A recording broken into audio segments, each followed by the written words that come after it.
प्रतियोगिता ये थी कि कौन सबसे ज्यादा शक्तिशाली व बुद्धिमान है। उन्होंने दोनों को आदेश दिया कि पूरे ब्रह्मांड के 3 चक्कर जो सबसे पहले लगा के आएगा वह दोनों भाइयों में सर्वश्रेष्ठ माना जाएगा।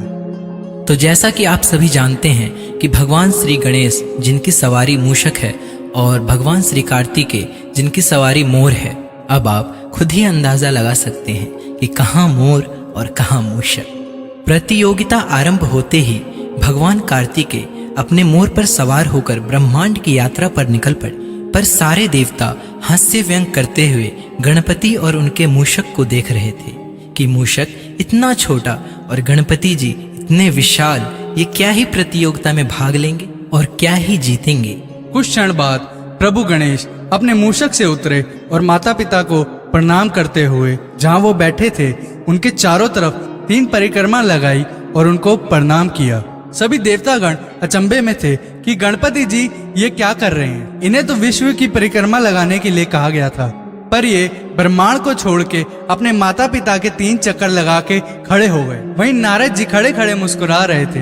वह समझ गए थे कि गणपति जी ने अपनी बुद्धि का उपयोग बड़ी ही चतुराई से किया है। गणपति जी की बुद्धि को देख के वहाँ सभी देवतागण बहुत ज्यादा प्रसन्न हुए। प्रभु शिव और माता पार्वती सभी देवताओं के साथ प्रभु कार्तिक जी की, जो कि अपने मोर की सवारी करते हुए पूरे ब्रह्मांड की यात्रा करके वापस आने वाले थे, उनकी प्रतीक्षा करने लगे, क्योंकि उनके बिना इस प्रतियोगिता का विजेता घोषित नहीं किया जा सकता था। प्रभु कार्तिकेय कई वर्षों की यात्रा के बाद कैलाश पर्वत पर वापस लौटे तो उन्होंने देखा कि गणपति जी उनसे पहले वहां उपस्थित थे।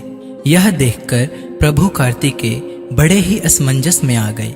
उन्हें यह देखकर बड़ा आश्चर्य हुआ कि गणपति जी उनसे पहले कैसे पहुंच सकते हैं। वे सोच में पड़ गए, मैं तो मोर की सवारी करते हुए इतने वर्षों के बाद आज यहाँ पर आया हूँ और यह मूषक पर बैठकर इतनी तीव्रता के साथ ब्रह्मांड के चक्कर लगाते हुए यहाँ मुझसे पहले कैसे पहुंच गए। तो उन्होंने प्रभु महादेव जी से पूछा कि पिताजी ऐसे कैसे संभव है। उसी समय नारद जी ने उनको बताया कि गणपति जी तो कैलाश से कहीं गए ही नहीं, परंतु वह इस प्रतियोगिता के विजेता जरूर हैं। कार्तिक जी ने अचंभे में पूछा कि नारद जी ऐसा कैसे संभव है। नारद जी ने कहा कि जब आप विश्व की सैर पे चले गए थे तो उस समय गणपति जी ने अपनी अक्लमंदी और बुद्धि का उचित उपयोग करते हुए अपने माता पिता प्रभु महादेव और